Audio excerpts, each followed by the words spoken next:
સિદ્ધાણં નમો સિદ્ધાણં નમાયર્યાણં નમો વસાયણં નમો એસો વસાવણં એસો પંચન મુક્તારો સૌ પાવપણાસણો મંગલાણં ચ સૌવેસે પડમં હવૈ મંગલમ પડમં હવૈ મંગલમ ઓમ નમો નારાયણ ઓમ નમો સૂર્ય સૂર્ય દેવ્યાય ઓમ નમો વાયનાર્યસ ઓમ નમો બંધીએ દેવીએ તીર્થંકરો ગણધરો પૂર્વધરો શ્રુતધરો વાચનાચાર્ય યુગ પ્રધાન આચાર્ય ઉપાધ્યાય સાધુ સાધુ ભગવંતો જૈન શાસન દેવ જૈન શાસન માતા આપ સર્વની આજ્ઞા હો સર્વનું સંરક્ષણ હો આપ સર્વની આજ્ઞા હો સર્વનું સંરક્ષણ હો.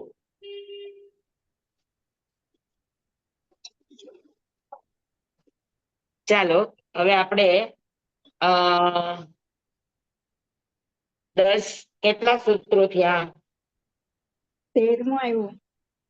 12 થયા. 12 થયા. હા, પરોક્ષમ અને પ્રત્યક્ષમ ઈ સમજાઈ ગયા એટલે બધાને? હા હા હા, એક વાત છે નવી વાત એમાં કે પરોક્ષ અને પ્રત્યક્ષ આ બેયનો અર્થ આપણે એકવાર સમજી લઈએ. પરોક્ષ એટલે પર અક્ષ એટલે પરોક્ષ, પરહ અક્ષ ઇતિ પરોક્ષ.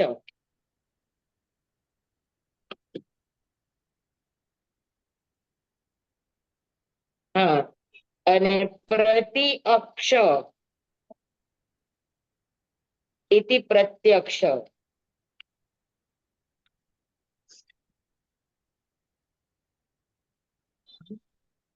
અક્ષ એટલે આત્મા, જાણનારો જ્ઞાન કરનારો આત્મા છે. ઇન્દ્રિય જ્ઞાન કરવા વાળી નથી. હા, પણ ઇન્દ્રિય શું છે તો કે કરણ છે, સાધન છે. જ્યારે કોઈ વ્યક્તિ કામ કરવા માટે અસમર્થ હોય અથવા તો એનું બળ ઓછું પડતું હોય તો જેમ બીજાનો સહારો લે એમ આત્મા જ્યારે જાણવામાં અસમર્થ હોય, જ્ઞાનાવરણીય કર્મ, મતિ જ્ઞાનાવરણીય કર્મ, શ્રુત જ્ઞાનાવરણીય કર્મ વગેરે કર્મના કારણે આત્મા પદાર્થનું જ્ઞાન કરવા માટે સમર્થ નથી, ત્યારે એ શું કરે તો કે પર બીજાનો સહારો લે, બીજાને સાધન બનાવે. તો બીજાના સાધનથી જે કામ કરે એને પરોક્ષ કહેવાય. બરાબર? તો જે આત્મામાં જ્ઞાનાવરણીય કર્મનો ઉદય છે અને એના કારણે એનો આત્મા જાણવામાં અસમર્થ છે, ત્યારે એવા આત્માને જાણવા માટે સહારો લેવો પડે. કોનો? તો કે પર એટલે બીજાનો. તો આત્મા બીજાના સહારે જાણે એને પરોક્ષ જ્ઞાન કહેવાય. સમજાણું એની વ્યાખ્યા? જી સર. પર અક્ષ બીજા, પર એટલે બીજા, અક્ષ એટલે આત્મા અને જ્ઞાન એટલે બોધ. બરાબર? તો આત્મા બીજા દ્વારા, બીજાના સાધનથી બોધ કરે તો એને પરોક્ષ જ્ઞાન કહેવામાં આવે. સમજાણું બરાબર બધાને? જી. પ્રત્યક્ષ, હા, જે આત્મા સ્વયં પોતે વ્યક્તિગત રૂપે, વ્યક્તિગત રૂપે પોતે સ્વયં જ્ઞાનાવરણીય કર્મના સંયોગક્ષમથી કોઈ પણ સહારા વગર સીધે સીધો પદાર્થનો બોધ કરી શકે તો એને પ્રત્યક્ષ જ્ઞાન કહેવાય. અક્ષ એટલે આત્મા. સમજાણું? અક્ષ, ક્ષ એટલે જે ક્ષય ન થાય, જે ક્ષત ન થાય, જે નાશ ન પામે, જે અક્ષત હોય એને અક્ષ કહેવાય. તો અક્ષ એટલે આત્મા. બરાબર સમજાણું બધાને? જી સર. જી સર. તો બીજાનો સહારો લેવો પડે તો બીજામાં કોણ આવે? તો એની માટે એક બે વિભાજન કર્યા છે, સરસ કર્યા છે કે પરોક્ષ જ્ઞાન એના બે પ્રકાર છે, કે સાધન બે પ્રકારના જેનો સહારો લેવામાં આવે. એક સાધન છે એને ઉપાત્ત સાધન કહેવાય અને એક સાધન છે એને અનુપાત સાધન કહેવાય.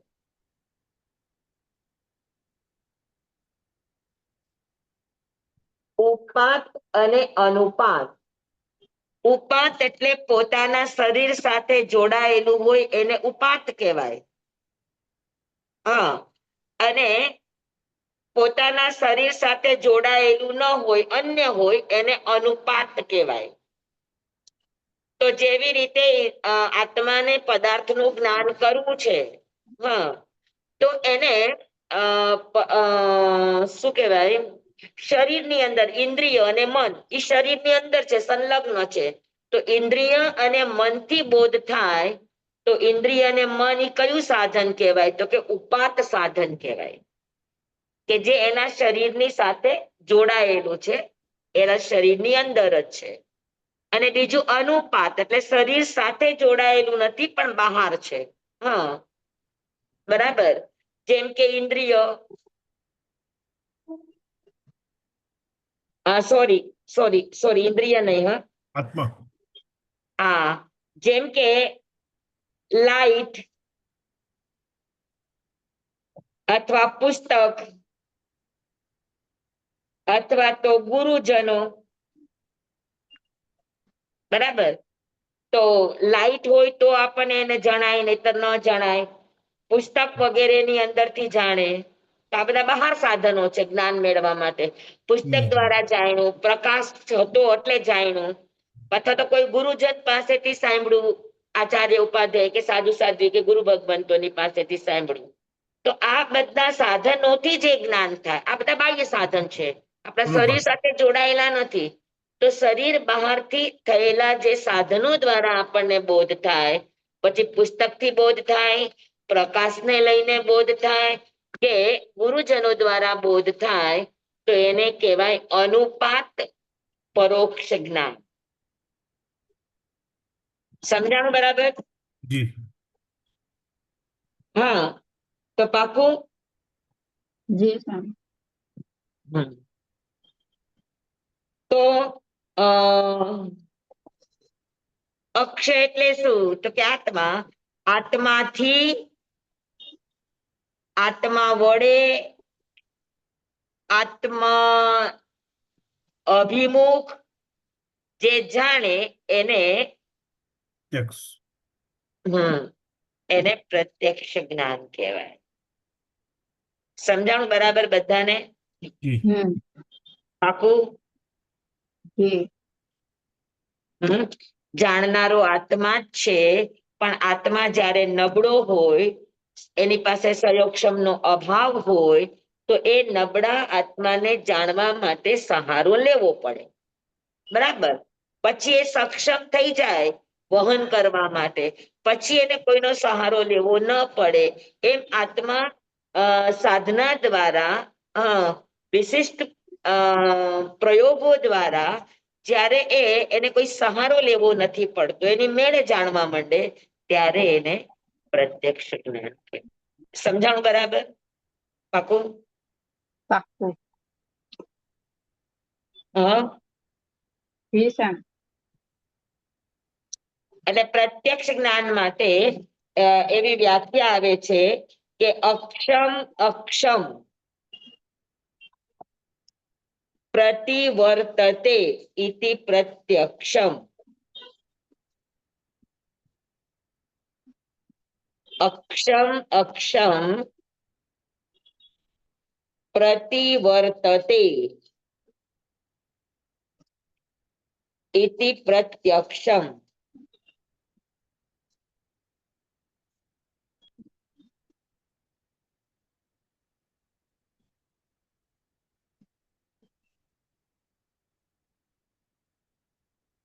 આત્મા, આત્મા દ્વારા, આત્માથી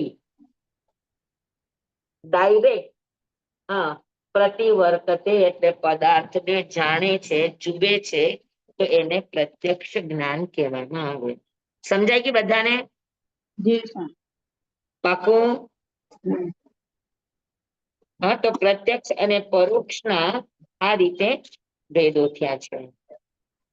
અને પછી આપણે જોયું કે પરોક્ષ જ્ઞાન બે છે, મતિ અને શ્રુતિ. બરાબર. એને સહારો લેવો પડે છે. અને અવધિ, મનપર્યવ અને કેવળ જ્ઞાન, અવધિ જ્ઞાન અને મનઃપર્ય જ્ઞાનને દેશ પ્રત્યક્ષ કહેવામાં આવે. એટલે એ બધું નથી જાણી શકતા, પણ જાણે છે, ઘણું જાણે છે, પણ બધું નથી જાણતા.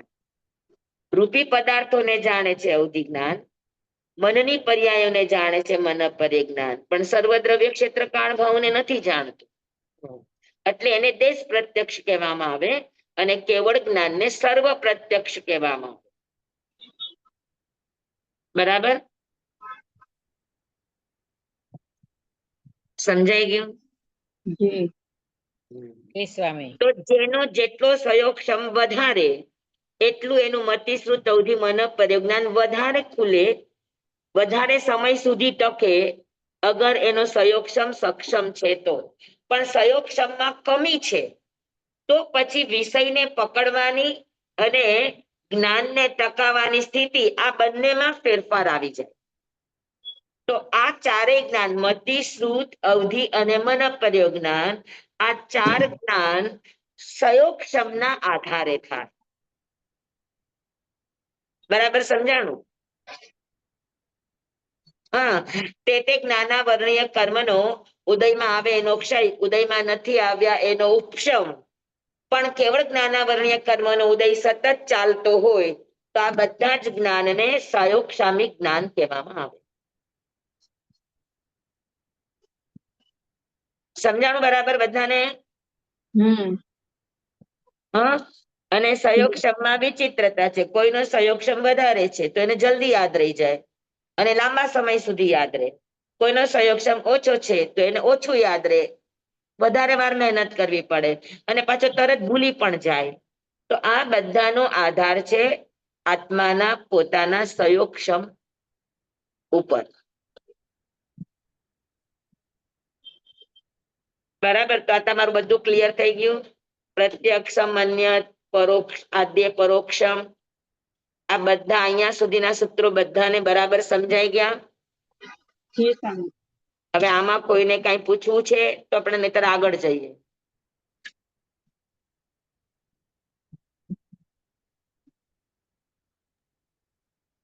સ્વામી, પુરુષાર્થી ક્ષયોક્ષમમાં ફરક પડે? 100%. 100% સહયોગક્ષમ નો અર્થ જ છે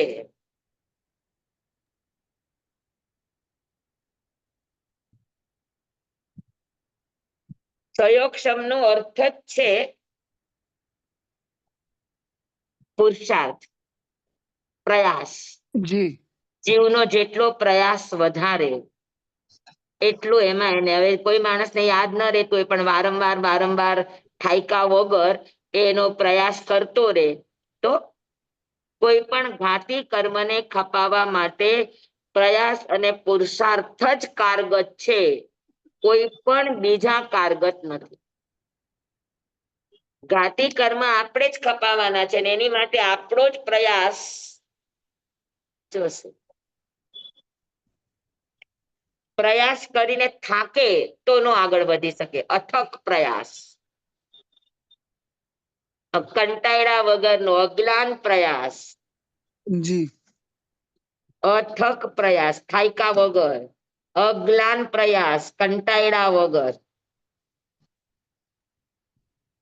હા, અને અવિરત પ્રયાસ જેનો ચાલુ રે તો એ ધીરે ધીરે શું બની જાય તો કે પુરુષાર્થ બની જાય અને ઘાતી કર્મના સહયોગક્ષમમાં બહુ મોટો યોગદાન આપી જાય. જી. સ્વામી, હાજી. ગયા વખતે આપણે કીધું હતું કે જે મિથ્યા ને સમ્યક સમજતી હોય બધા એક વસ્તુ માટે બરાબર જે વિચારે સાચું જ કહે, પણ એક મિથ્યા વાળો સ્વીકારી ન શકે અને સમ્યક વાળો સ્વીકારી શકે. તો આ મને જરાક સમજાવો ને, સ્વીકારી ન શકે એટલે? સમજી લો કે સુખદ કે દુઃખદ કોઈ પણ ઘટના છે. હા. એને જોનારા બે આત્મા છે, એક સમ્યક જ્ઞાન વાળો આત્મા છે અને એક મિથ્યા જ્ઞાન વાળો આત્મા છે. તો ઘટનાને તો ઘટના જ જોશે ને, એમાં કઈ ફરક નહીં પડે. ઘટના ઊંધી ચટતી નથી જોતા, ઘટના જ જુએ છે. પણ ઘટનાનું જે સારાંશ કાઢવો જોઈએ એનો નિષ્કર્ષ કાઢવો હોય એમાં બેમાં ફરક પડે. બરાબર. કોઈ પણ ઘટના પ્રતિકૂળ ઘટી તો સમ્યક જ્ઞાની છે એનો સ્વીકાર કઈ રીતે કરશે? જે આવ્યું તેમ એમ સ્વીકાર કરી લે. કે જે હા. જેવું છે એનો સ્વીકાર કરશે. ઠીક છે, પ્રતિકૂળ આવ્યું તો પ્રતિકૂળ છે એનો સહર સ્વીકાર કરશે. એ બીજા ઉપર નહીં ડિપેન્ડ, બીજા ઉપર એનો ઢોળવાનો પ્રયાસ નહીં કરે. હા હા હા હા હા સમજી કે બરાબર. જે કંઈ પણ છે એ ઠીક છે ને, મારી પોતાના મેં જ કર્મ બોલાવ્યા છે, મારા જ કર્મનો હા ઉદય છે, તો ઠીક છે ને. પ્રતિકૂળ તો પ્રતિકૂળ, પ્રતિકૂળ છે તો મારે ક્ષમતા રાખવી જોઈએ, રાગદ્વેષ ન કરવા જોઈએ, હમ. સ્વીકાર ભાવ આવે. જી અને સ્વામી. મિથ્યા કહે તો ફરિયાદ આવે, શું કામ કીધું, શું કામ આમ થયું, મને આવું હા. કેમ ન મળ્યું, મને આવું જોઈતું હતું ને આવું ન મળ્યું, આવું ના નહોતું મળ્યું. જોઈતું ને મને મળ્યું. તો એ હમ. સ્વીકારી ના શકે કોઈ પણ ઘટનાને, કોઈ પણ વસ્તુને, કોઈ પણ પદાર્થ. હા અચ્છા હા હા એ પોતાની ઈચ્છા પ્રમાણે સ્વીકારવાની તૈયારી કરે. અને જ્ઞાની છે એ જે પ્રાપ્ત છે એને એ જ રીતે સ્વીકારવાની કોશિશ કરે. હા હા જી સ્વામી એકદમ તો clear. જે Thank છે you. એને એ રીતે સ્વીકારવું. સ્વીકારો. હા તો ઠીક છે, મને આટલું મળ્યું છે તો આટલું પર્યાપ્ત છે. હા હા, સ્વયં લાભો સંતુષ્ટ થઈ પર લાભો ન આસાદે, આ સમ્યક દ્રષ્ટિનું લક્ષણ છે. અચ્છા હા હા સ્વયં લાભો સંતુષ્ટ થઈ, એને જે સ્વામી કંઈ પણ મળ્યું છે એના લખો. કર્મના ઉદયે, એના પુણ્યના યોગે એને જે કંઈ પણ મળ્યું છે એનો સ્વીકાર છે. એમાં હા એને ફરિયાદ નથી. જે છે હમ એમાં સંતોષ છે, જે છે એનાથી પૂરેપૂરું બરાબર કામ લે છે. હમ એવું જરૂરી નથી કે સામગ્રી હોય તો જ કામ થાય. ઓછી સામગ્રીમાં પણ કામ સારામાં સારું થઈ શકે, ન થાય. હા થાય. અમે જી સ્વામી. સાઉથમાં જોયું, આપણે તો મંદિરે જાય, આપણા કોઈ પણ બહેનો મંદિરે જાય તો થાળી લઈ જાય ને, એમાં દીવેટિયા લઈ જાય ને, વાટ લઈ જાય ને, માચીસ લઈ જાય ને, કેટલું લઈ જાય. અમે સાઉથમાં જોયું છે, સાઉથમાં લોકો આવે તો ખાલી એક નાની ડબ્બીમાં કંકુ હોય, એક નાની ડબ્બીમાં ચોખા હોય. હા, હમ અને લીંબુનું ફાડ હોય ને, હા લીંબુનું ફાડિયું લઈ આવે. હા અને લીંબુનું ફાડિયું નીચોવી દે એટલે ઈ જગ્યા સાફ થઈ ગઈ. અચ્છા એટલી હા જગ્યા. પછી હમ ઈ જ લીંબુનું ફાડિયું ઉલટું કરી નાખે એટલે કોળિયું થઈ ગયું. ઓહ વાહ. પછી એમાં જ વાત મૂકીને દીવો કરી લે. અરે વાહ. અચ્છા કંકુ અને ચોખાથી રંગોળી કરી લે, સ્વસ્તિક કરી લે, પૂજા થઈ ગઈ. હા સમજાણું? એટલે વધારે સાધનથી તમે બનાવો, ઓછા સાધનથી પણ બની શકે, પણ આપણી પાસે એની ફરિયાદ ન હોય તો. તો હા જી જેટલું પ્રાપ્ત છે એટલું પર્યાપ્ત છે, જેટલું પ્રાપ્ત છે એટલું મારા માટે બસ છે. કોઈ પણ વ્યક્તિને એના કોઈ પણ વ્યક્તિને જે કંઈ પણ પ્રાપ્ત થાય છે એની યોગ્યતાથી વધારે જ પ્રાપ્ત થાય છે. હમ સમજાય છે? યોગ્યતાથી ઓછું કોઈને મળતું નથી. તો જેટલું મળ્યું છે તો આપણી યોગ્યતા પ્રમાણે મળ્યું છે, એનો પ્રેમથી સ્વીકાર કરીને એટલાથી જ કામ ચલાવતા શીખો ને. જી અને સ્વામી. મજેથી કામ કરતા શીખવાડો, નથી એનો અફસોસ નથી. જે છે એની સાથે ઈર્ષા નથી. હા આવો સ્વીકાર ભાવ આવે તો સમજવાનું સમ્યક જ્ઞાન છે અથવા તો સમ્યક જ્ઞાન પામવાની પૂર્વ ભૂમિકા છે. જી સ્વામી. જી સ્વામી ખૂબ ખૂબ આભાર. એકદમ ક્લિયર અને થઈ મિથ્યા ગયું. જ્ઞાન હશે તો બસ ફરિયાદ, મને આ નથી, મને તે નથી, હા હું કેમ કરું. ઓલું કે બધું ને, નાચનારીને આંગણું વાંકવું. હા હા હિન્દીમાં કહાવત છે, નાચ ન જાને આંગણ ટેઢા. આંગણ તેડા હા હા, જેને જી નાચવું છે એને આંગણ ટેઢા મેઢા લાગતા નથી, અને જેને નાચવું નથી એને એમ થાય કે આંગણું ટેઢું છે, ક્યાં નાચવું. જી તો બસ સ્વામી. સમ્યક દ્રષ્ટિ ને મિથ્યા દ્રષ્ટિનો આટલો જ ફરક છે. સમ્યક દ્રષ્ટિ એમ જાણે કે નાચ ન જાને આંગણ ટેઢા. જેને નાચવું છે એ આંગણ ટેઢા બેઢા જાણતું નથી, અને મિથ્યા જ્ઞાન છે એમ જાણે નાચ ન જાને આંગણ ટેઢા. આંગણ તેડા હા, જે નાચને જાણતો નથી એને આંગણું વાંકવું લાગે. જી સ્વામી. સમજાય? જી સ્વામી એકદમ પરફેક્ટ. હા, સમ્યક દ્રષ્ટિ અને મિથ્યા દ્રષ્ટિ હા. કેવી રીતે સ્વીકારે અને કેવી રીતે વર્તે. બરાબર. પાકો. જી બરાબર પાક્કું. પ્રત્યક્ષ સામાન્ય પરોક્ષ આદ્ય પરોક્ષમ. આ પાંચ જ્ઞાનના આ બે વિભાગ પરોક્ષ જ્ઞાન પ્રત્યક્ષ જ્ઞાન. બે જ્ઞાન પરોક્ષ છે, ત્રણ જ્ઞાન પ્રત્યક્ષ છે. ત્રણ જ્ઞાન પ્રત્યક્ષની અંદર બે છે એ દેશ પ્રત્યક્ષ છે અને કેવળ જ્ઞાન છે એ સર્વ પ્રત્યક્ષ છે. અહીંયા સુધીનું બધાને એકદમ ક્લિયરલી બેસી ગયું. જી સ્વામી. Okay fine. હવે આપણે આગળ જઈએ છીએ. હમ. આગળનું સૂત્ર છે મતિહી મતિહી સ્મૃતિહી ચિંતા નહીં સંજ્ઞા ચિંતા ચિંતાભી ચિંતાભિનિબોધ ઇત્યાનંતરા શું છે નંથાર્તરમ ઇત્યાનંત થાર નંથાર્તરમ થાંતરમ થાન ઇત્યાનંદ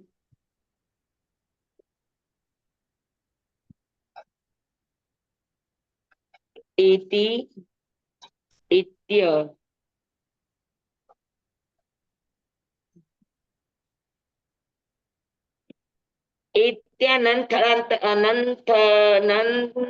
નંથરાંતરમ એમ જ છે ને શબ્દ. એટલે ઇત્યન છે ઇત્યન હા ઇત્યનનો ઇત્ય ન અડધો છે ત્રણ બાદ થાર છે એટલે ઉપર ઓલું. પછી ઈ- ઇત્ય ઇત્યન નો નો ન ઇત્યન નો પછી નર્થાંતરમ થાંતરમ બસ બરાબર. બરાબર જોઈ લો બરાબર છે મારું સૂત્ર લખેલું. જી જી બરાબર બરાબર છે. બરાબર બરાબર છે સ્વામી. ખાલી યો ને પેલી યા છે ઇત્યાન બસ. હા નહીં બરાબર બરાબર બરાબર બરાબર છે બરાબર છે. ઇત્ય નર્થાંતરમ છે ને કે ઇત્યાનંદ. ના બરાબર છે ઇત્યન થાંતરમ બરાબર બરાબર છે. નિત્યમ હવે અને મતિ સ્મૃતિ ગુરુદેવ હા હિના બોલું છું. હા મતિ સ્મૃતિ હિના હિના બોલું છું રાયપુર થી. હા બોલો બોલો. મતિ શ્રુતાવધિ નહીં 13મું છે ને. મતિ સ્મૃતિ સંજ્ઞા ચિંતા અભિનોદ ઇત્ય નર્થાંતરમ. હા બરાબર. ઈ તમે બરાબર છૂટું છે? કરીને બોલ્યા. જી જી જી આ બરાબર સાથે છે છે. ને? નરેશ કૃપાને હતું. હા બરાબર છે બરાબર છે. જી જી આભાર ગુરુદેવ. અર્થાંતરમ એટલે પર્યાય વાચી. હા અર્થાંતરમ અર્થ અંતરમ એટલે એનો બીજો કોઈ અર્થ થતો નથી એટલે પર્યાય વાચી.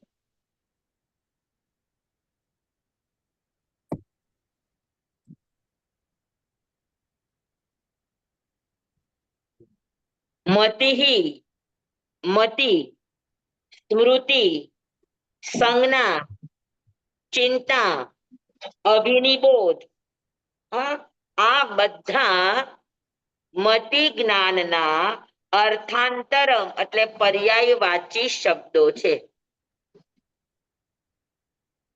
સમજાણું? મતિ સ્મૃતિ સંજ્ઞા સંજ્ઞા ચિંતા ચિંતા અભિનિબોધ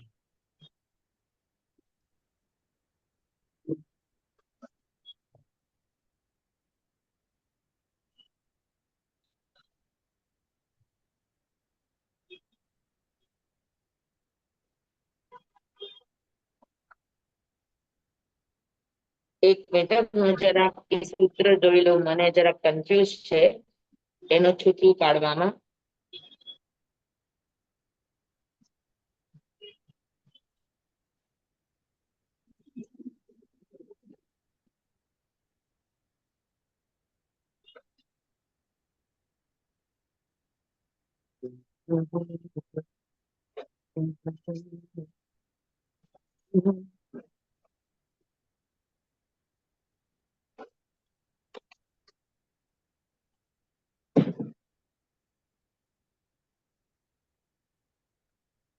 ઇત્યનર્થાંતરમ બરાબર એમ જ છે. હા તો મતિહી એટલે મતિ, સ્મૃતિહી એટલે સ્મૃતિ, સંજ્ઞા, ચિંતા, અભિનિબોધ. કેટલા નામ થયા? 5 નામ. મતિ, સ્મૃતિ, સંજ્ઞા, ચિંતા અને અભિનિબોધ. આ 5 ઇતિ એટલે આ 5 અનર્થાંતરમ એટલે મતિ જ્ઞાનના જ પર્યાયવાચી શબ્દો છે. એમાં અર્થનો અંતર નથી. અનઅર્થાંતરમ, અર્થાંતરમ એટલે અર્થ, અન્ય અર્થ, અને અન એટલે નથી. બરાબર? તો આ 5 શબ્દ મતિ જ્ઞાનના પર્યાયવાચી શબ્દ છે. અનર્થાંતરમ નો આખો અર્થ થાય પર્યાયવાચી. ઇતિ એટલે આ બધા. બરાબર? કયા? તો કે મતિ, સ્મૃતિ, સંજ્ઞા, ચિંતા અને અભિનિબોધ. ઇતિ એટલે આ બધા. અનર્થાંતરમ, અનર્થાંતરમ એટલે અર્થાંતરમ એટલે બીજો અર્થ હોય એને અર્થાંતરમ કહેવાય. અંતરમ એટલે બીજો અને અર્થ એટલે અર્થ. જે શબ્દના બીજા અર્થ હોય એને અર્થાંતરમ કહેવાય. અને જે શબ્દનો એક જ અર્થ હોય, શબ્દ અલગ અલગ છે પણ બધાનો અર્થ એક જ છે, તો એને અનર્થાંતરમ કહેવાય. સમજાણું? તો આ બધા કોના પર્યાયવાચી શબ્દ છે? તો કે મતિ જ્ઞાનના. હા, આ બધી ચીજને મતિ જ્ઞાન કહેવાય. બરાબર? સમજાય ગયો સૂત્રનો અર્થ? જી મતિ, સ્મૃતિ, સંજ્ઞા, ચિંતા, ચિંતાભિનિબોધ છે તો ચિંતા અને અભિનિબોધ. તો ચિંતા, અભિનિબોધ ઇતિ અનર્થાંતરમ. ઇતિ એટલે આ બધા અનર્થાંતરમ કોના? તો કે મતિ જ્ઞાનના પર્યાયવાચી શબ્દો છે. આ બધાનો અર્થ એક જ થાય, મતિ જ્ઞાન. સમજાણું? સ્વામી 5મો શું બોલ્યા તમે? અભિનિબોધ. અભિનિબોધ. અચ્છા. સ્વામી આમાં ચિંતા મિનિટ. કેવી રીતે બેસે છે? લખું હા તમને, અભિનિબોધ જી આવે છે. સ્વામી. જોઈ લ્યો. અભિનિબોધ. હા જી સ્વામી. ચિંતા પછી અવગ્રહ આવે. અચ્છા. હા, એટલે આમાં અ ભળી ગયો છે એટલે અભિનિબોધ. એટલે સૂત્રનું લિખાવટ હોય ને એ કેવી રીતે આવે? સંયોજન. ના, અવગ્રહ આવે.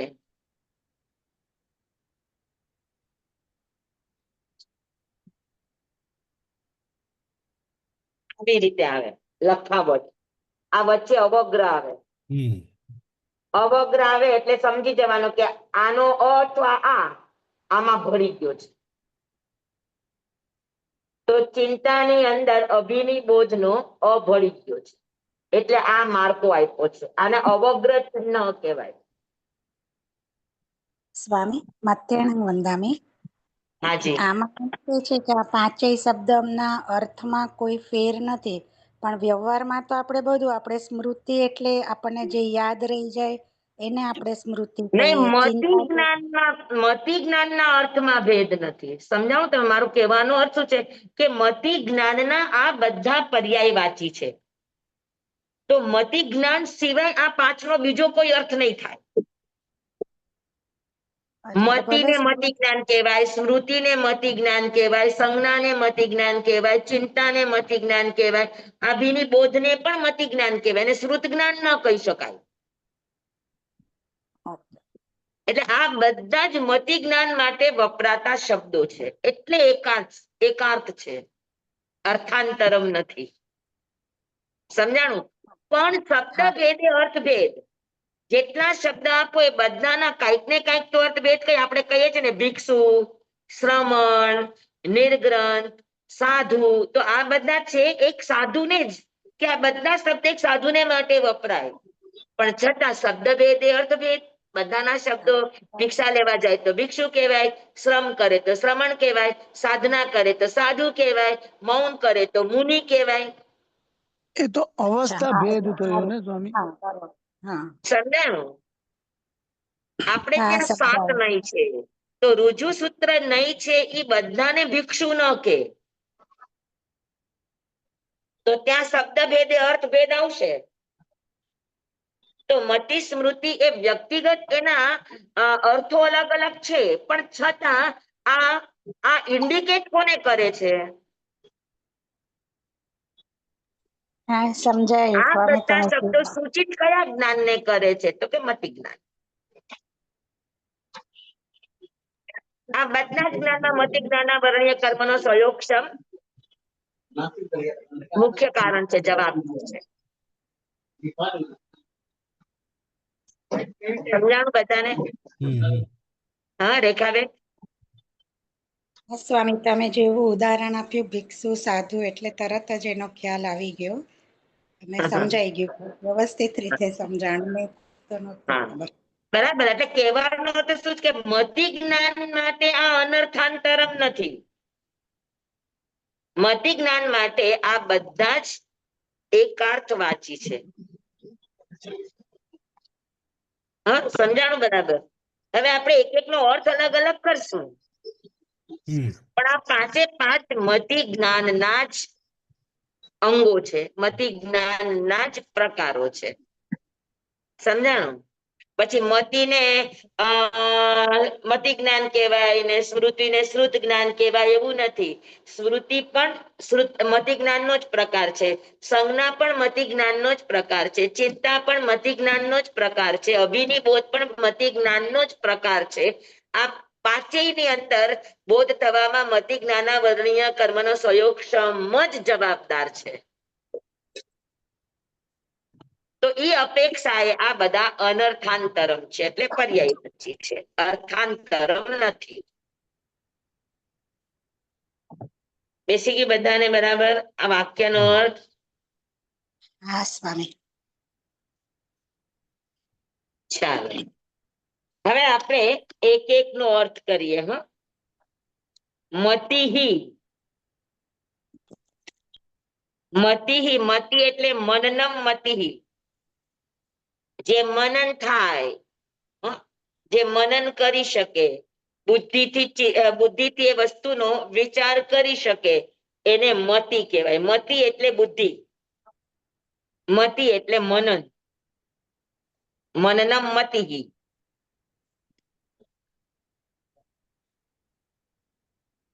બરાબર? તો મતિનો અર્થ છે બુદ્ધિ, મતિનો અર્થ છે મનન. કયું હિત છે, કયું અહિત છે, કયું જાણવા જેવું છે, કયું છોડવા જેવું છે, કયું ગ્રહણ કરવા જેવું છે, કયું આચરવા યોગ્ય છે, કયું હેય છે, કયું ઉપાદેય છે, કયું જ્ઞેય છે. તો આ બધું શેનાથી થાય? તો કે બુદ્ધિથી થાય, આઈક્યુ. હા, તો મતિ એટલે બુદ્ધિ, મનન. હા બરાબર, સમજાણું બધાને? તો આ પણ કોનો વિષય છે? તો કે મતિ જ્ઞાનનો વિષય છે. પછી સ્મૃતિ, સ્મૃતિ એટલે સ્મરણ. હા, યાદ રાખવું, આજે જે જોયું એને વર્ષો સુધી યાદ રાખવું. હા, અને વર્ષો સુધી યાદ કરેલું હોય અને જયારે સામે કોઈ ઘટના પ્રસંગો બને તો એ ભૂતકાળનું લઈ અને વર્તમાનમાં એની સાથે અનુસંધાન જોડવું. તો આ બધું કોનું કામ છે? તો કે આ બધું સ્મૃતિનું કામ છે. જાતિ સ્મરણ જ્ઞાન આ સ્મૃતિનું કામ છે. વર્તમાન ઘટના જોઈ અને એનાથી પૂર્વભવનું કનેક્શન જોડાણું અને પૂર્વભવ યાદ આવ્યો, તો આ શું છે? તો કે આ મતિ જ્ઞાનનો જ પ્રકાર છે, એને સ્મૃતિ કહેવાય. તો યાદ રાખે એટલે શ્રુત જ્ઞાન નથી, આ પણ મતિ જ્ઞાનની અંતર્ગત જ આવે. હા, તો સ્મૃતિ એટલે સ્મરણ, યાદ રાખવાનું. વ્યક્તિનો જેટલો સહયોગક્ષમ હશે એટલું એ યાદ રાખશે વધારે, એટલું એને યાદદાસ્ત વધારે રહે, એટલું એને સ્મરણ લાંબો સમય સુધી ચાલે, ભૂલી ન જાય. બરાબર? તો સ્મૃતિ એટલે સ્મરણ. જે કંઈ પણ ભણ્યા છો, જોયું છે એ લાંબા સમય સુધી એને ધારણા બનાવીને યાદ રાખવું. ઘણાની ધારણા તો એવી હોય કે આગલા ભવોમાં પણ યાદ રહે, જેને આપણે જાતિ સ્મરણ જ કહીએ છીએ. તો જાતિ સ્મરણ જ્ઞાન પાસે કેટલું જાણવાની તાકાત છે? તો કે 900 સાગરોપમ સુધીના 900 સાગરોપમ ની અંદરના કોઈ પણ સમયમાં થયેલા આપણા જીવનના ઘટના પ્રસંગોને યાદ રાખવાની તાકાત છે મેક્સિમમ. અગર વચ્ચે કોઈ અસંગનીનો ભવ આવ્યો નથી તો 900 ભવ નહીં પણ 900 સાગર. આપણે પ્રચલિત છે કે 900 ભવ સુધીનું જાણી શકે, અગર વચ્ચે હા. અસંગનીનો ભવ ન થયો હોય તો.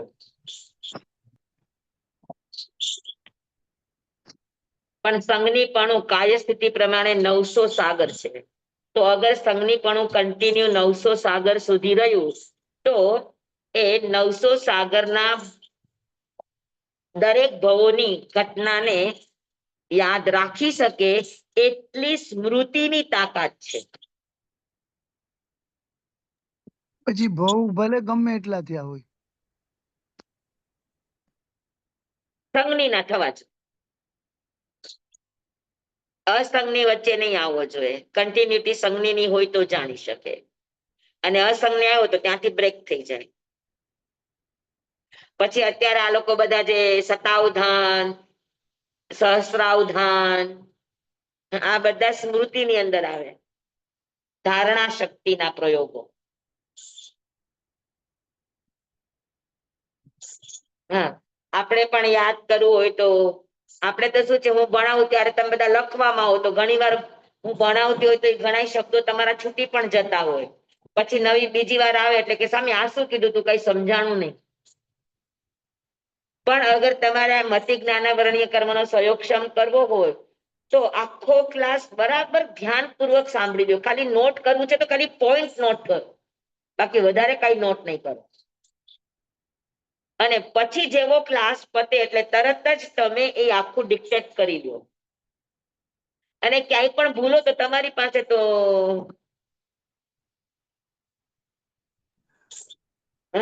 તમારી પાસે આ રેકોર્ડિંગ છે, તો એનાથી શું થાય, સહયોગક્ષમની તાકાત વધે. તમે પ્રયાસ કર્યો છે યાદ રાખવાનો, ધ્યાન રાખીને એકદમ એકાગ્રતાથી તમે સાંભળો છો તો ઘણું બધું યાદ રહી જશે, થોડુંક જ છૂટશે. અને તમે લખશો તો ઘણું બધું છૂટી જશે, થોડુંક જ યાદ રહેશે. આ તમને વારંવાર પૂછું છું ને ભૂલી જાઉં છું એનું કારણ જ આ છે કે તમે સાંભળ્યું નથી બરાબર. અગર સાંભળ્યું બરાબર હોય, શ્રવણે બરાબર હોય તો સ્મૃતિ જ્ઞાન એકદમ સરસ થાય. તો હંમેશા ભણતી વખતે લખવાનું નહીં, લખવું જોઈએ તો ખાલી પોઈન્ટ લખો, એનાથી વધારે નહીં. પછી યાદ કરીને લખો કે શું થયું તું, કેમ થયું તું. એવું લાગે તો તમે ગ્રુપ બનાવી લો કે 4-5 જણા ભેગા મળીને ફરી પાછું કરો. અગર ભણવાની જિજ્ઞાસા છે તો સમય છે તો અડધો કલાક રિવાઇઝ કરવા માટે તમે લોકો અંદર જેટલા પણ છો તો તમારા નજીકના છે કે તમારા ફ્રેન્ડ સર્કલ છે તો એનું ગ્રુપ બનાવીને તમે આનું કરો. તો આનાથી શું થાય તો કે વાચના, પૂછના, પર્યટના, આ બધા ધારણા શક્તિને વધારવાના પ્રયોગો છે. મતિ જ્ઞાનાવરણીય કર્મના સહયોગક્ષમના સક્ષમ સાધનો છે. સમજાણું? જી. હા, ક્લાસ પૂરો, ચોપડી બંધ, વળી પાછું આવતા મંગળવારે. તો એવી રીતે કરો તો આપણો તો સહયોગક્ષમ જ કેટલો તકલાદી છે. હા, અને એમાંય પાછું આપણે ધ્યાનપૂર્વક તો સાંભળતા નથી. ઘણા તો કામ કરતા કરતા વિડીયો બંધ રાખે એટલે ખબર ન પડે, કામ કરતા કરતા સાંભળતા હશે. ઘણાનો હજુ સૂર્યોદય મોડો થતો હોય તો સુતા સુતા સાંભળતા હોય.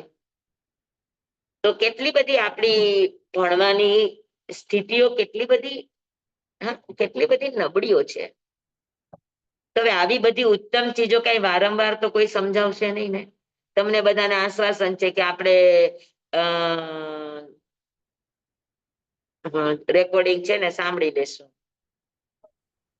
પણ એક વાત અમને ગુરુદેવ બહુ સમજાવતા હતા કે આજે જે પ્રાપ્ત છે એનો અગર સદુપયોગ નથી કરી શકતા તો પછી સમજવાનું કે આગળ પણ નહીં જ કરે.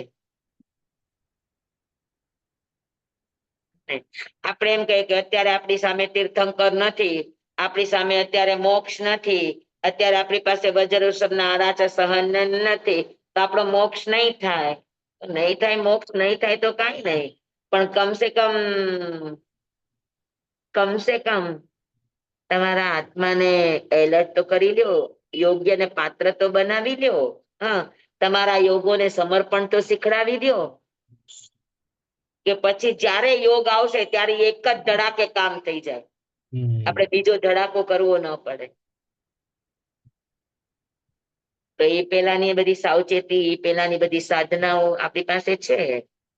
લગન લાગવી જોઈએ, મૂળ વાત આ છે. લગન નથી એટલે આ બધા આપણે જોઈએ છે. લગન જેને હોય એ એકવાર સાંભળ્યું એટલે સાંભળ્યું, એના કોમ્પ્યુટરમાં ફિટ થઈ જાય. ક્યાં સુધી? તો કે વર્ષો સુધી.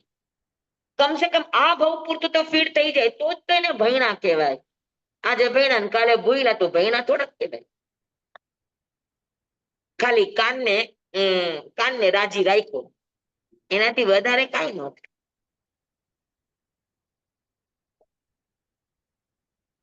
હા, એટલા પેપરો ભરીએ, એટલી પરીક્ષાઓ આપીએ, એટલા ક્લાસીસ લઈએ અને છતાંય પાછા એકડિયા જ રહીએ તો એનો અર્થ શું છે કે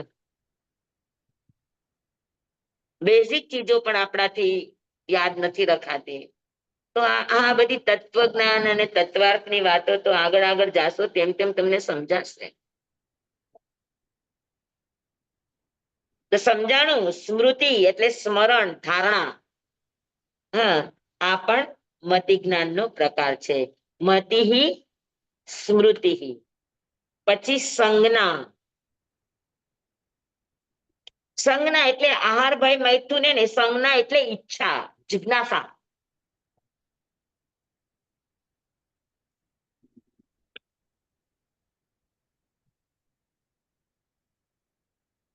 જિજ્ઞાસા કે જ્યાં સુધી જણાય નહીં ત્યાં સુધી ચૂપ ન બેસે એને સંજ્ઞા કહેવાય. એટલે વસ્તુના સ્વરૂપને જાણવાની લગન, જાણવાની ઈચ્છા, જાણવાની તમન્ના, જાણવાની જિજ્ઞાસા, તો આને કહેવાય સંજ્ઞા. બરાબર. મતિ જ્ઞાના વર્ણ્ય કર્મનો સંયોગક્ષમ ઓછો હોય તો આ ઈચ્છા કુતૂહલ પણ બની જાય. પણ મતિ જ્ઞાનનો સહી સંયોગક્ષમ હોય તો સંજ્ઞાથી શું થાય? તો કે જિજ્ઞાસા. અને જિજ્ઞાસા વસ્તુને જાણ્યા વગર શાંત ન બેસે. જ્યાં સુધી એના માથામાં ફિટ ન બેસે ત્યાં સુધી એ મૌન ન રહે, ચૂપ ન રહે, શાંત ન બેસે, પ્રયાસ કરે જ. સમજાણું? તો સંજ્ઞા એટલે ઈચ્છા, જિજ્ઞાસા. સ્વામી, જિજ્ઞાસા અને કુતૂહલ નો ફરક? કુતૂહલમાં ઉપર છલું હોય, ખાલી પોતાની મહત્વતા દેખાડવાનો વધારે ભાવ, પ્રદર્શનનો ભાવ હોય કે જો મને કેટલું સમજાય છે.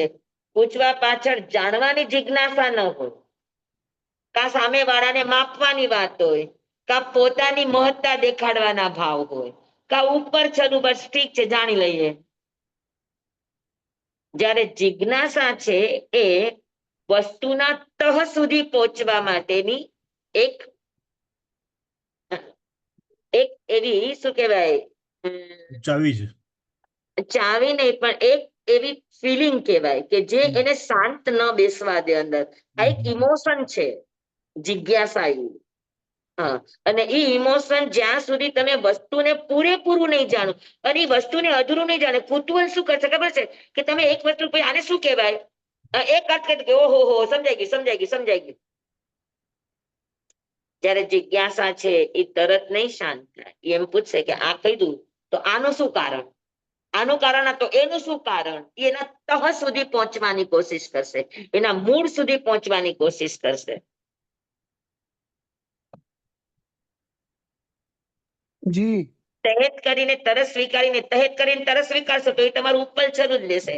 પણ અગર તમે એમાં પળિયછણા પળીપૂછણા આ વારંવાર કર્યું તો તમારું એ જ્ઞાન તમારા ધારણાની અંદર ફિક્સ બેસી જાય. તો એને જિજ્ઞાસા કહેવાય. જિજ્ઞાસા એટલે વસ્તુના સ્વરૂપને જાણવાની અંદરની લગન તાલાવેલી અને કુતૂહલ એટલે ઉપર છલું. જિજ્ઞાસામાં વસ્તુને જાણવાની વાત છે અને કુતૂહલમાં પોતાનું પ્રદર્શન કરવાના ભાવ છે અથવા તો શું કહેવાય બીજાને દેખાડવાના ભાવ છે. તો અથવા તો એમ થાય કે ચાલો ને આપણે પૂછી લેવું જોઈએ એટલે આમ બધાને પણ જાણવા મળે. તો આ બધા કુતૂહલ ભાવ છે. તો કુતૂહલ ભાવથી તમને જ્ઞાન ન થાય અને આવે તો લાંબુ ટકે ને ભૂલી જાઓ. સમજાણું બરાબર બધાને? જી જી. જી સંજ્ઞા સંજ્ઞા એટલે વસ્તુના સ્વરૂપને જાણવાની અંદરની ઈચ્છા, અંદરની લગન, અંદરની તાલાવેલી એને જિજ્ઞાસા કહેવામાં આવે. મતિહિ સ્મૃતિહિ સંજ્ઞા. પછી આવે ચિંતા. ચિંતા એટલે આપણે જે ચિંતા કરીએ છીએ એ ચિંતા નહીં.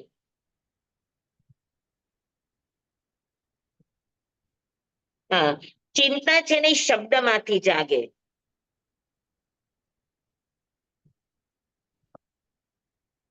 ચિંતા એટલે શબ્દમાંથી જાગે. સમજી લ્યો કે તમારી સામે કોઈ વસ્તુ આકાર રૂપે આવી કે શબ્દ રૂપે આવી, પછી તમે એને જાણવા માટે જે આગળ પાછળનું બધું તમે યાદ કરો, એનું ચિંતન કરો. કોને લઈને? તો કે આકારને લઈને, શબ્દને લઈને. તો શબ્દને લઈને, આકારને લઈને એટલે અક્ષરને લઈને, પછી એ લબ્ધિ અક્ષર હોય, શ્રુત અક્ષર હોય કે સંજ્ઞા અક્ષર હોય, આકાર હોય કે શબ્દ પોતે હોય, તો એના ઉપર આ કેમ થયું, કેવી રીતે થયું, શું કરાય શું ન કરાય, આ આગળ અને પાછળ બધાનો જે વિચાર કરવામાં આવે, કોઈ આકારને લઈને, કોઈ શબ્દને લઈને, કોઈ વચનને લઈને, એને ચિંતન કહેવાય. એટલે વચનથી ચિંતન જાગે. તો ચિંતાનો અર્થ છે ચિંતન કરવું, આગળ પાછળ બધાનો વિચાર કરવો અને વસ્તુને સમજવાની, ઓળખવાની કોશિશ કરવી, એને ચિંતન કહેવામાં આવે. સમજાણું બરાબર?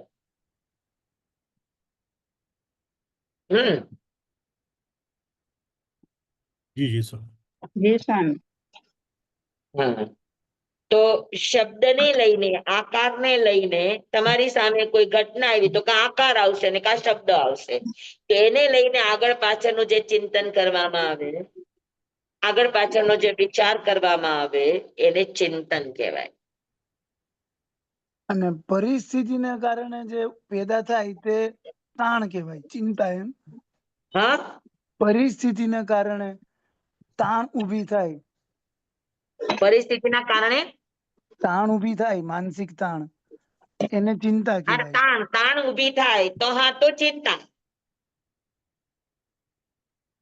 ચિંતા એ નેગેટિવ રૂપ છે અને ચિંતન એ પોઝિટિવ રૂપ છે. પણ અહીંયા આગળ ચિંતાનો અર્થ ચિંતન લેવાનું છે, ચિંતા નહીં. હા, તો ચિંતા એટલે ચિંતન. વસ્તુનો પદાર્થના બોધ માટે આગળ અને પાછળ, પૂર્વ અને પાછળના રેફરન્સ, આ બધાને લઈને વસ્તુનો બોધ કરવો, એને કહેવાય ચિંતા. બરાબર? તમે આમાં એમ આપ્યું છે અનાગત વિષય છે, અનાગત. હા, આમાં બુકમાં એમ આપ્યું છે આ અનાગત વિષય છે. અનાગત એટલે શું? અનાગત એટલે જે તમારો વિષય બન્યો નથી. અચ્છા. હવે સમજી લો કે કાલે તમારે આ કરવું છે તો એના વિશે તમે આગળ પાછળનો વિચાર કરો તો એ ચિંતન કહેવાય. પણ માત્ર અનાગત નહીં આવે, ચિંતનનો અર્થ બેયમાં ચાલે. જે ગત પણ થઈ ગયું છે,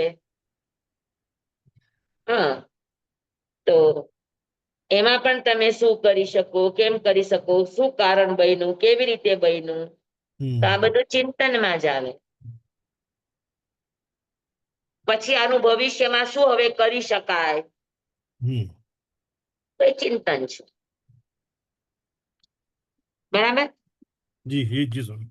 તો મતિ, સ્મૃતિ, સંજ્ઞા, ચિંતા અને છેલ્લું છે અભિનિબોધ. અભિનિબોધ, આમ 3 શબ્દ. અભિનિબોધ.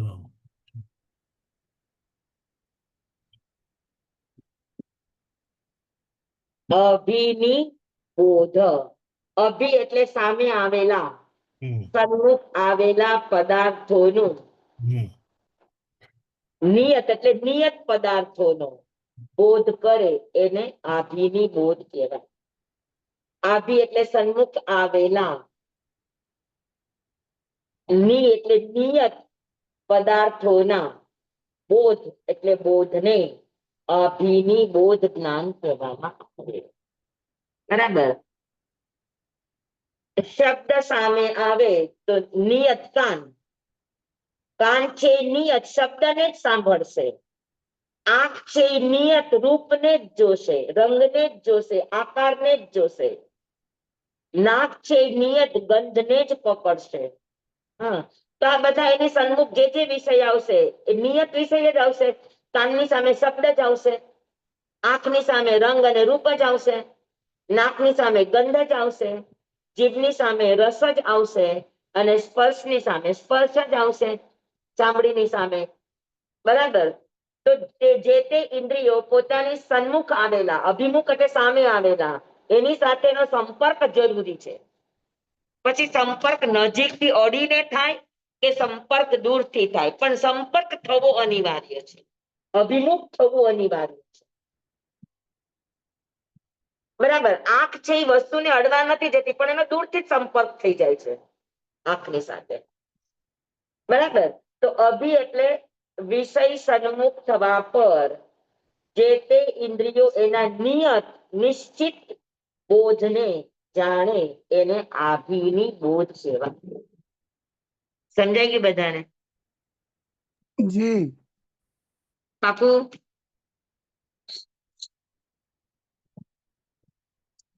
બધાને સમજાઈ ગયું? અભિનિબોધ સમજાઈ ગયું બધાને? જી સ્વામી. જી સ્વામી. હા, બરાબર.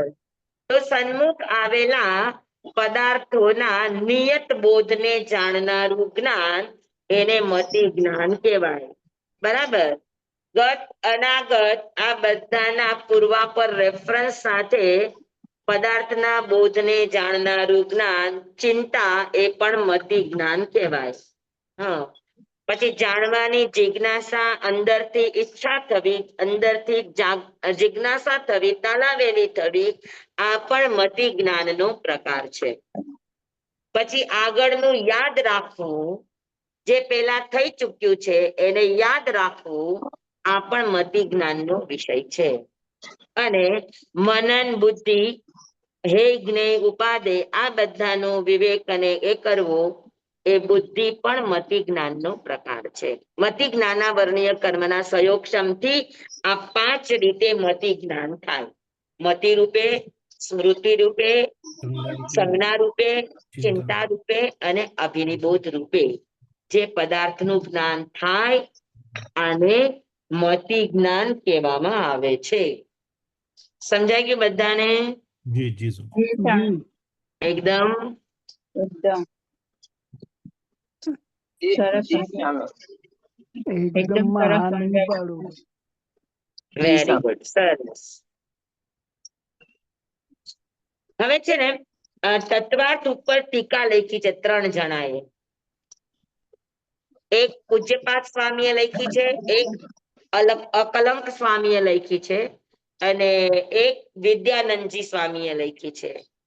તો અકલંકજી અને પૂજ્યપાદજીએ મતિ જ્ઞાનના પર્યાયવાચી આ શબ્દો આપ્યા છે 5 મતિ, સ્મૃતિ, સંજ્ઞા, ચિંતા, અભિનિબોધ.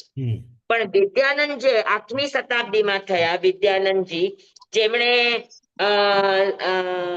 સરવાર સિદ્ધુ ભાષ્ય કરીને એક ગ્રંથ લખ્યો છે તત્વાર્થ ઉપર, એમાં એમણે મતિ, સ્મૃતિ, સંજ્ઞાને એ લોકોએ પ્રત્યભિજ્ઞાન કહ્યું છે. બરાબર.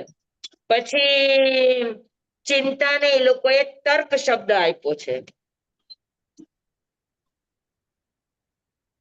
અને અભિનિબોધને એ લોકોએ અનુમાન શબ્દ આપ્યો છે.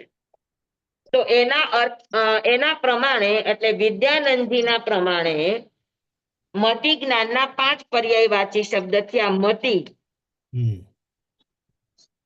બરાબર, સ્મૃતિ, સંજ્ઞાની જગ્યાએ એમણે અનુમાન. પ્રત્યભિજ્ઞાન આપ્યું છે.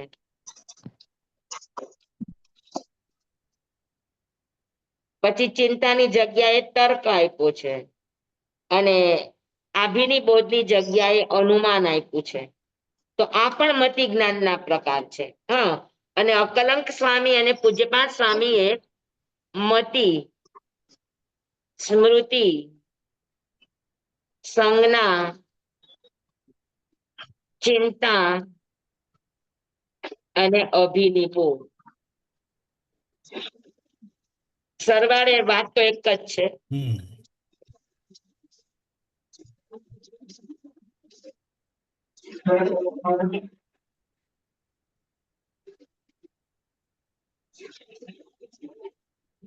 આ વિદ્યાનંદજીના છે 8મી શતાબ્દીના, અને આ એની પહેલાના રાજવાર્તિક અને સરવાર્થ સિદ્ધિના. સરવાર્થ સિદ્ધિ પૂજ્યપાદ સ્વામીએ ટીકા લખી છે અને રાજવાર્તિક અકલંક સ્વામીએ લખી છે. તો એમણે આ અર્થ કર્યા છે. ટીકાનો અર્થ સૂચન થાય, સૂચન કે ટીકા એટલે વિસ્તાર વિસ્તાર. આપ્યું છે તો શું કામ આપ્યું છે, ખંડન, કોનું મંડન, કઈ વાતને સિદ્ધ કરવા માંગે છે, એ બધું જ ડિટેલ હોય, એને ટીકા કહેવાય. એમાં ખંડન પણ હોય સ્વામી?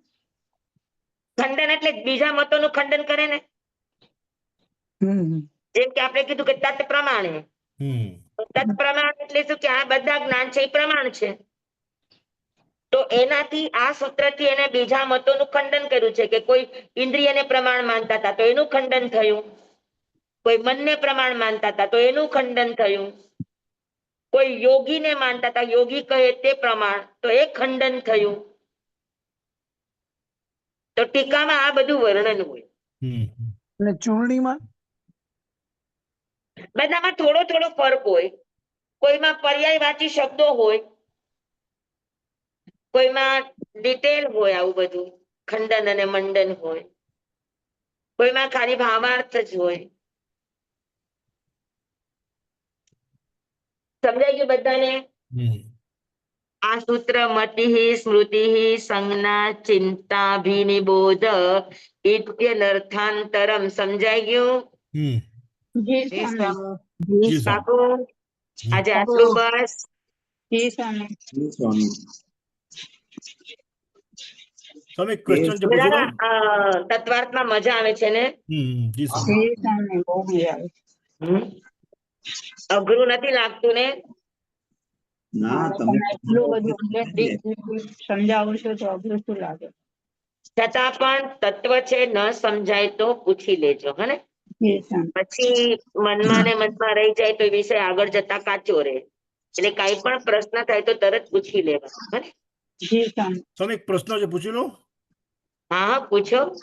સ્વામી 11મું ને 12મું ગુણસ્થાન હા, એમાં તો કસાય કઈ હોય નહીં ને? વિતરાગી છે, વિતરાગી છે તો કસાય ન હોય ને?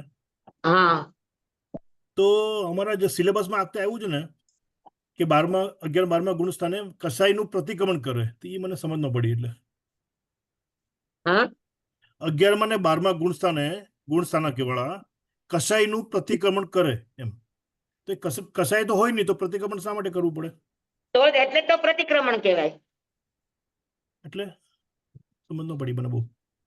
કસાઈ તો ઉદય છે જ ને. નથી પ્રતિક્રમણ તો આપણે જે પાપ કર્યા એનું એટલે પ્રતિક્રમણ થયું. પ્રતિક્રમણ નો અર્થ છે કે ઉદયને ટાળવો. તો 11માં 12માં ગુણસ્થાનમાં કસાઈનું પ્રતિક્રમણ જ છે. કસાઈ કરતા નથી, ફરી પાછા કસાઈમાં જતા નથી. તો પછી પ્રતિક્રમણ કરવું પડે એનું. નહીં, પ્રતિક્રમણ થઈ ગયું કહેવાય. પ્રતિક્રમણ કરવું ન પડે. થઈ ગયું. અચ્છા 11મું ને 12મું ગુણસ્થાન કસાઈનું પ્રતિક્રમણ કહેવાય. અચ્છા.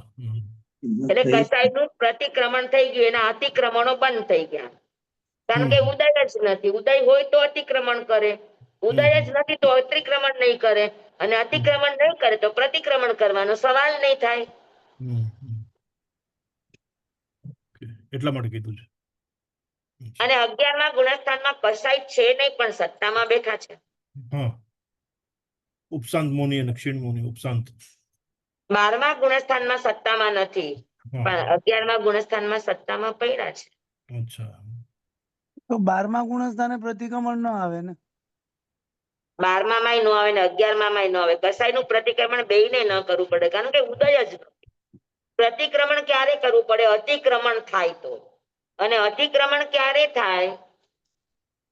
કે ઈ કર્મનો ઉદય થાય અને એમાં પોતે જીવ સહજ ન રહી શકે તો અતિક્રમણ થાય. બરાબર ને? ઉદય જ નથી તો આગળ અતિક્રમણ થવાનો સંભાવના જ નથી, અને અતિક્રમણની સંભાવના જ નથી તો પ્રતિક્રમણ કરવાની જરૂરિયાત નથી. તો પાછું એટલે એ અતિચાર રહિત છે બંને ગુણ સ્થાનક. હા, અતિચાર રહિત થઈ ગયા ને બંને ગુણ સ્થાનક, કારણ કે પ્રતિક્રમણ તો અતિચાર નું હોય. સ્થાનથી અતિચાર રહિત થઈ જાય. એટલે 99 એ 99 ન હોય એમ. જ્ઞાનના હા એ ન હોય, કારણ કે કોઈ પણ કર્મનો બંધ મોહનીય કર્મના કારણે છે. ઓહ. હવે મોહનીય જ કર્મ નથી તો પછી અતિચાર નહીં લાગે ને. અપ્રમત્ત એકદમ. અવસ્થા છે, અને અપ્રમત્ત અવસ્થામાં અતિચાર ન હોય. એકય અતિચાર ન હોય.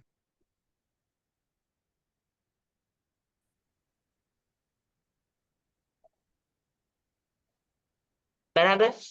જી ધન્યવાદ. સમજાઈ ગયું બધાને? બરાબર. સન્ડે એક્ઝામ આપી અમે બધાએ, સારી ગઈ. આપી? હા, કેવું સારી ગઈ. ગયું પેપર બધાનું? સારી ગઈ બધાની. સારું ગયું પેપર. સરસ. ઓપન હા. બુક. હજી ઓપન બુક. હા, હવે તમે લોકો બધા ઓપનમાં હવે વયા ગયા છો એટલે શું કરવાનું? તમને સરસ અવસર હતો જ્ઞાનાવરણીય કર્મના સયોગક્ષમનો. સગવડતા મળી એટલે સયોગક્ષમ છોડી દીધો. સ્વામી અપૂરતી તૈયારીને કારણે ઓપન બુક આપીએ. હા, અપૂરતી તૈયારીને કારણે ઓપન બુક આપીએ છીએ. તો એની કરતા જેટલું આવડ્યું એટલું પરીક્ષા આપી હોત તો વધારે સયોગક્ષમ થાત. માર્ક્સ ભલે ને ઓછા આવે, તો 50-60 આવે. પણ તમને તમારી લબ્ધિના માર્ક મળે, ઓલા બુકની લબ્ધિના માર્ક મળે. વાંચ્યું તો અમે ને બુક ની લબ્ધિ. ભલે ને વાંચ્યું તમે. એટલે fill in the blanks માં બી એવું ઝીણું ઝીણું અંદર અંદર થી પૂછે છે એમ. હવે જેમ આપણે કહીએ અમુક ના તો પર્યાયવાચી શબ્દો બી હોય, પણ સ્ટોરીઓમાં જ્યાં પ્રિય છે, પછી સુંદર છે, કાંત છે, ઈષ્ટ છે, હવે આપણાથી ઈષ્ટ પહેલા લખાઈ જાય તો નો ચાલે. બે fill in the blanks આપે તો પહેલી જ fill in the blanks જોવે કે એને કાંત અને સુંદર લખ્યું હતું, તો એવું બધું fill in the blanks માં આમાં તેમાં પૂછે. એવા નાના તમે નાના લોકો question. ચોપડીનો સહારો લે છે એટલે ઈ ઊંડાણથી પૂછે છે. હા, એટલે પણ ના, બંને રેગ્યુલર ના પેપર તો એવા જ કાઢે છે, બંનેનું પેપર સરખું જ હોય. ઓપન આપો કે રેગ્યુલર આપો. બીજું એક છે, અમે બુક ઓપન બુકમાં આપીએ છીએ તો અમે બીજું બધું બી વાંચી શકીએ છીએ. જો ઓપન બુક નો આપે ને તો અમારે બધું પર્યટના ને બધું થાય જ નહીં પછી, પ્લસ બીજા કામ બી ન થાય અમારે. પર્યટના કરો તો સારી વાત છે, પણ તમે ચક્કરમ પયાહીનમ ગોસૈણમ સુઠ્ઠું દિનમ દુઠ્ઠું પડી છે એમાં કાલે કહું સજાવું કાલે ન કહું સજાવું અસજાય સજાય એમ સજાય ન સજાય એમ ભણતા ગણતા ચિંતવતા વિચારતા સુણતા સાંભળતા જ્ઞાનીઓના અનંત અનંત ભાવો છે અનંત અનંત પર્યવો છે અનંત અનંત ગમા છે અનંત અનંત નહીં છે અનંત અનંત નિક્ષેપ છે અનંત અનંત રહસ્ય છે અનંત અનંત ખુલાસાઓ છે.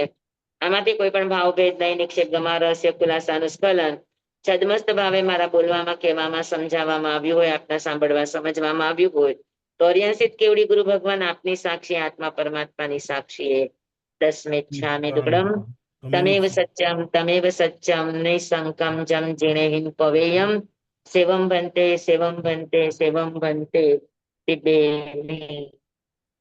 ધન્યવાણી ખૂબ સ્વામી. ખૂબ આભાર. ધન્યવાદ. એટલું સરસ હા. સરસ. ધન્યવાણી. નમો નવું નવું હરિહસ્તાય બધું નમો સિદ્ધાનંદમાય નમો વસાયણ નમો લોય સૌ સાહુણં એસો પંચ નમોકારો સૌ પાવપણાસણો મંગલાણમ ચ સવ્યેસીમ પડમમ હવૈ મંગલમ પરમમ હવૈ મંગલમ શાંતિ શાંતિ શાંતિ ગુરુદેવની આજ્ઞા શ્રી શ્રી ચદારી મંગલમ હરિહંતા મંગલમ સિદ્ધા મંગલમ સાહુ મંગલમ કેવલી પનતો દમો મંગલમ ચદારી લઘુતમા હરિહંતા લઘુતમા સિદ્ધા લઘુતમા સાહુ લઘુતમા કેવલી પનતો દમો લઘુતમો ચતારી શરણં પવજ્જામિ હરિહંતે શરણં પવજ્જામિ સિદ્ધે શરણં પવજ્જામિ સાહુ શરણં પવજ્જામિ કેવલી પનત્તં ધમ્મં શરણં પવજ્જામિ ચાર શરણા ચાર મંગલ ચાર ઉત્તમ કરે જે નર ભવસાગરમાં ન બુડે તે સકલ કર્મનો આણયંત મોક્ષ તણા સુખ લહે અનંત ભાવ ધરીને જે ગુણ ગાય તે જીવ તરીને મોક્ષે જાય સંસારમાં ઈ શરણાચાર વર્ષ શરણ નહીં કોઈ જે નર નારી આદરે અક્ષય ચલ પદવી હોય અંગૂઠે અમૃત વસે લબ્ધિ તણા ભંડાર શ્રી ગુરુ ગૌતમ સ્વામીજી ભગવાનને સમરીએ તો સદાય મનવાંચિત ફલદાતા સદાય મનવાંચિત ફલદાતા બોલો ભગવાન મહાવીર સ્વામી કી જય જય. પૂજ્ય ગુરુદેવ જય. ગુરુ મૈયા કી બધાને જય. ખૂબ ખૂબ ધન્યવાદ. સ્વામી સ્વામી આપનો ખૂબ ખૂબ સ્વામી આભાર. ધન્યવાદ. ધન્યવાદ. Thank you. ખૂબ આભાર આપ્યો. કાલે હા. રોજ રાખી. અમારે જો